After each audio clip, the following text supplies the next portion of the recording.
Kryeministri Edi Rama në një takim me përfaqësues të biznesit të vogël dhe të mesëm në zonat rurale në Kuçov, prezantoi 2 linjat e reja për zhvillimin rural, kredinë e butë dhe garancinë sovrane për mundësi mbështetje financiare. Duke vendosur 250 milionë euro në shërbim të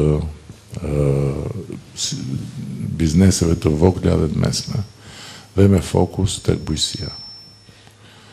Dhe natyrisht, kur vjen puna tek fokusi i bujqësisë, agriturizmi është një nga komponentët, patjetër serat, patjetër blegtoria, kredimi 2% është vërtet fantastike, me 70% të garancisë mbi kolateralin, që është prapë diçka që ju bën shumë punë.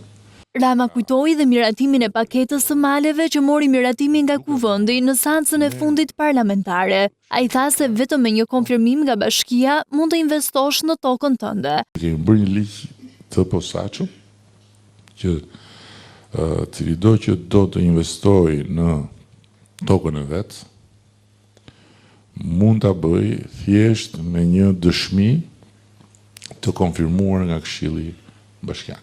Kryeministri u kërkoi sipërmarrësve të fokusohen edhe në agropërpunim, në funksion të rritjes së biznesit dhe daljes në treg me produktet e tyre, por edhe me synimin për të arritur deri në 1 miliard eksporte bujqësore deri në vitin 2030.